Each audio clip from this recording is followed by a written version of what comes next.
What's up everyone? It's Justin here again with the Rookkeeper Home Team here with eXp Realty, and welcome back to our channel, Everything Jax Real Estate. Today's video, we're going to be going over the market update report for the Jacksonville Beaches and the Jacksonville Southside area as it pertains to November of 2023. We're nearing the end of the year, so we're starting to see a lot of changes in the market, which is very typical for this time of year. And this month's data is really going to dive into what we've seen interest rates kind of do to the market, as we did hit the highest rates we had seen in quite a while back in October. So before we get started with this video though, don't forget to like this video, subscribe to our channel, and ring that bell so you get notified when we post more content like this in the future. All right, so we are now going to go ahead and start going through the market update report for the Beaches and Southside area. We've been doing these market update reports for quite some time now, and again, we tend to do it once a month, and it really gives you a better idea of the supply of homes in the market, how many homes are going under contract in relation to how many homes are actually on the market, as well as where the median price points and median days on market for this specific area. So what we're actually going to see first though is we're going to see that there was a total of 679 homes that were for sale in the Beaches and Southside area for November. Of those homes for sale, 474 are still available and 205 actually had a contract.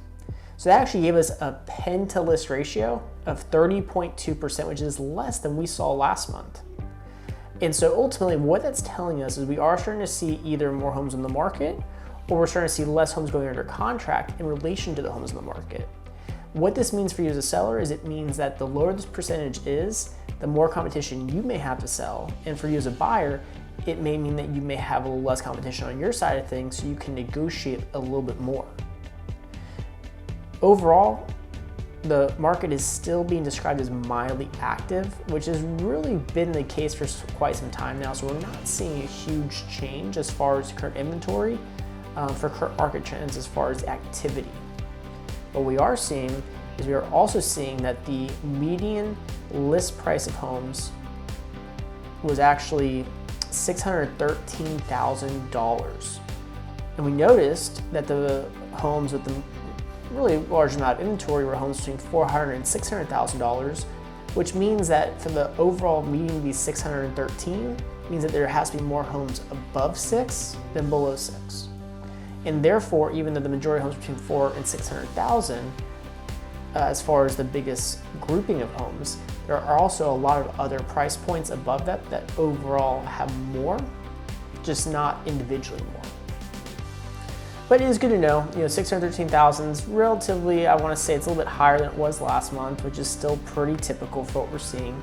And that's just to kind of say that even though we are starting to see things maybe slow down a little bit in the market due to the time of year, and we are starting to see homes maybe sell a bit longer just due to the time of year or due to buyer demand and seller supply, prices have still not really come down in the way that probably a lot of buyers had wanted to see.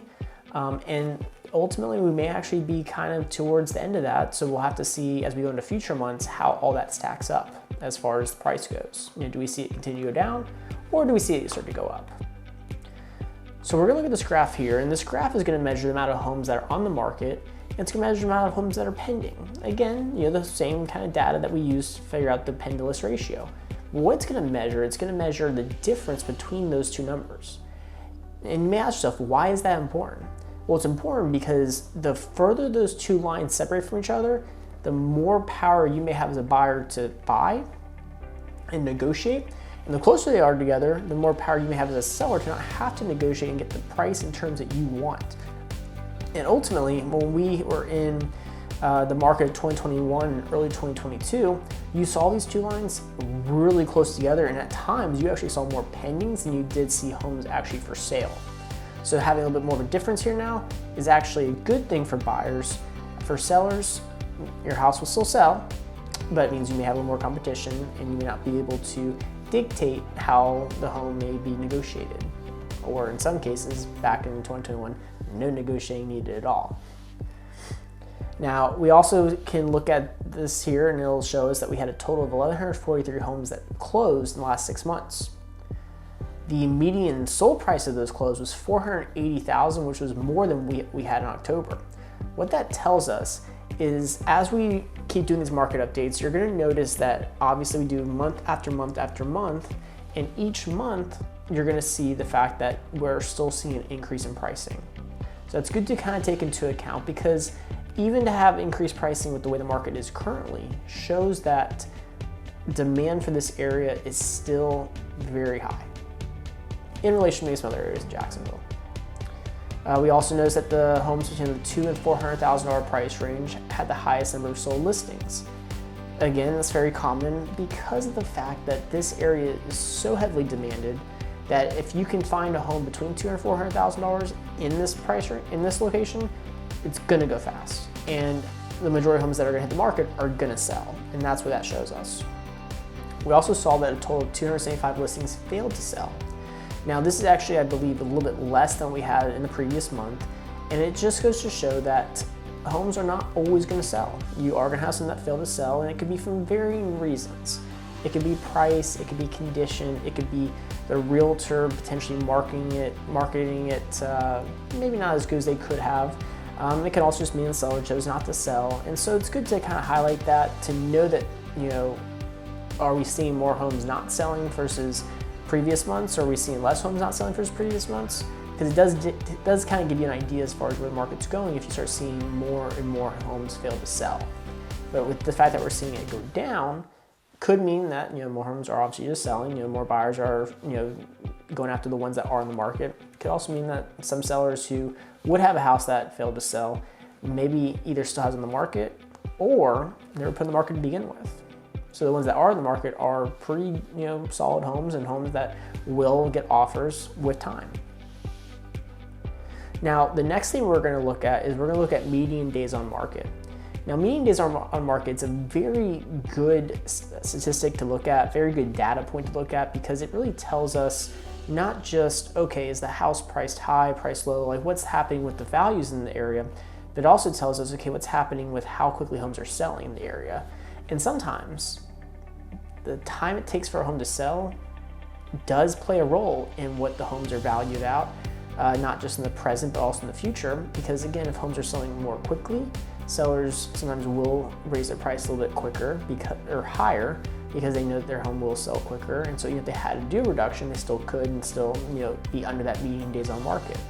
So it's definitely a good data point to look at, because it does kind of play a role in ultimately the prices and supply and demand of a neighborhood or area in this case. Anyways, what we did see is that the median days on market for that last 6 months, you know, $480,000 median sold price, the median days on market was actually 24 days on the market. 24 days on the market is actually, you know, that's really solid. You know, realistically, if you're anything under 30, that's always very solid. You have to think about the fact that these days on market sometimes do include the days that it was under contract, so may not necessarily be marketed, but, you know, under contract to sell. And so therefore, 24 days could be even less, could be even more, because on the flip side, sometimes, you know, they get put under contract and the days do stop accruing. But overall, 24 days is very solid for the last 6 months. But really what you may want to really know is, okay, what's the median days on market for the last month? What's the median price for the last month for homes that have sold? Because really the last month's the bigger indicator. You know, where are we more so going, not, you know, where have we been? And so ultimately what we can see here with this data is that the median days for the last month was actually 25. So we actually saw a slight increase. Realistically, 24, 25, it's not a huge difference, and so it's not going to play a huge role in pricing.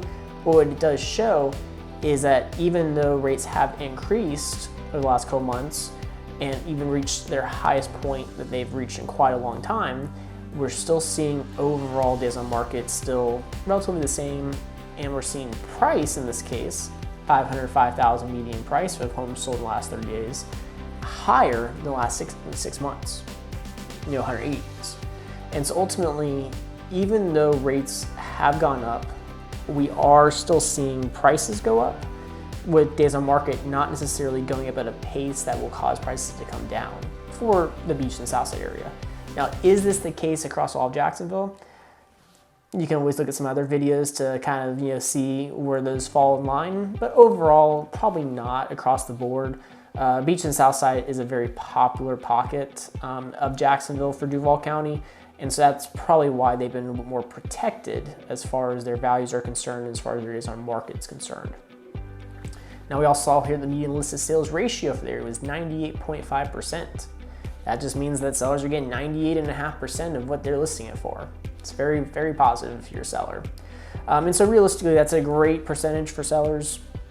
Buyers, don't look at it too negatively. It does mean that you do have some ability to negotiate, but it just again speaks to the solidness of the area. Even though rates are going up, it just does go to show that the area has combated the rates better than maybe some other areas, and some other cities may be combating them. And so ultimately, it means that if you are looking to buy in this area, okay, you may not be able to negotiate as much as you want to negotiate, but at least you're in an area where values are going to stay very consistent and that they are very much protected. Another key indicator as far as market conditions is the absorption rate. So the absorption rate measures the amount of homes on the market and how long it would take for those homes to sell if no new homes hit the market. And to put into context, the absorption rate typically will give you an idea as far as if it's a buyer's market or if it's a seller's market, or if it's more of an equilibrium market where it's really neither buyer or seller's market. Obviously, if it's a buyer's market, typically that number is going to be higher, and it's going to be marked with longer days on market and price points decreasing month over month. Whereas if it's a lower number, it's going to be marked with lower days on market and prices increasing month over month, and obviously being a seller's market. And so that equilibrium, that number that you're looking for though, is 6 months of inventory. Well, for November, looking at the last 6 months, we are actually still only at 2.5 months of inventory for the area. So what that means is at 2.5 months, it is still a very heavy seller's market, but you have the ability as a buyer to do some negotiating, which kind of goes hand in hand with the listed sales ratio. So ultimately, homes are selling at a pretty good pace. You do have the ability to negotiate as a buyer, but it is a popular area. So as a seller, you are going to have your house sell, and you are going to get pretty close to your list price. Sometimes they'd be over, sometimes under, but you are going to get close to your list price.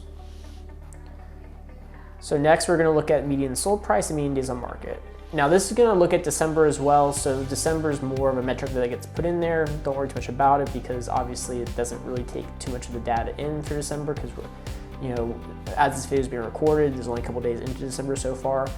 But what you do want to see here is that the median sold price has actually been on a good uptick the last couple months in the area. And we actually hit our low in September, which was a little bit earlier than even I thought. Typically October, November is when we start to see some of those lows for the area. So the fact that it hit early is actually good if you're a seller. If you're a buyer, it does mean that if rates start to come down, prices are definitely gonna keep going up. So if you are on the fence right now, again, feel free, you can reach out to me. I'll put my contact information at the end of this video. It'll be down in the details description below, but reach out to me so we can go over any questions you may have to figure out, is it worth maybe making the plunge a little bit sooner to get in the house that you want.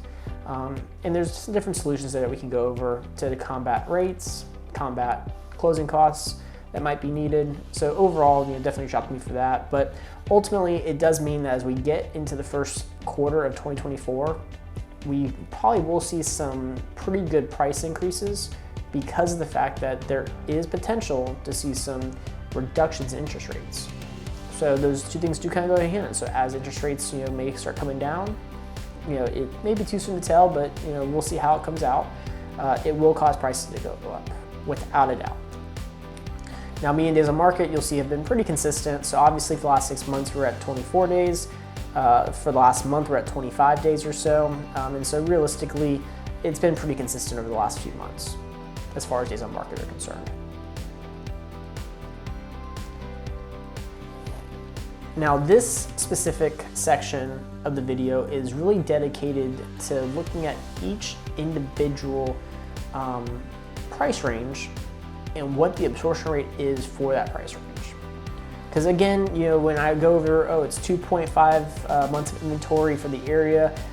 Again, if you're looking at $1 million, multi-million dollar home, it's going to be different than if you're looking at a $400,000 home as far as how many homes are on the market, as far as how much months inventory there are available for those homes.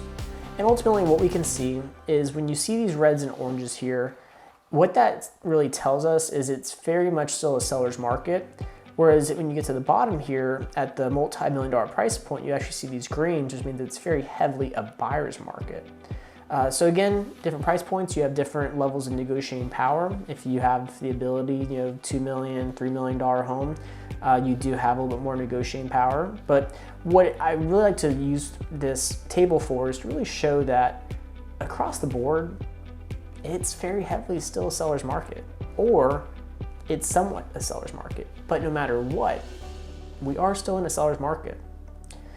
What that means for you as a buyer is it's important, who you work with matters. It's important to work with the right realtor, with the right person that can give you the right game plan to make sure that we maximize your chance at the right house when we find it.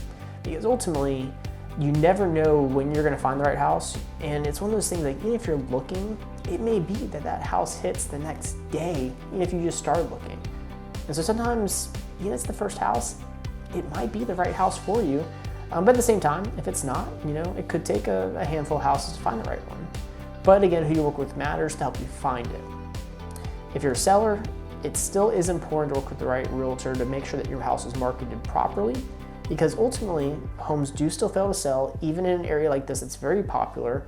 And so it's important to maximize your time on the market, maximize your views while you're in the market, and to have the right game plan in place to be able to get the best offer possible. Because ultimately, when you're selling a house, sometimes getting the offer, that's the easy part.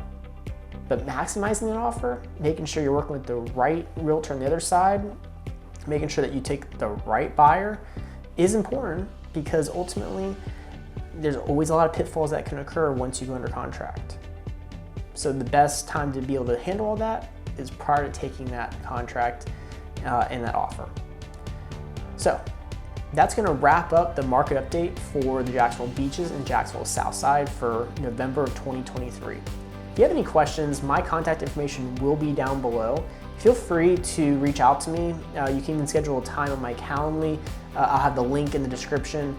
And we can always hop on a one-on-one Zoom call or just a normal call just to chat, just to be able to go over anything that may be concerning you, any pros or cons that you want to go over as far as the market currently, as well as if there's any neighborhoods specifically you want to know more information about in the Jacksonville Beaches and Jacksonville Southside area.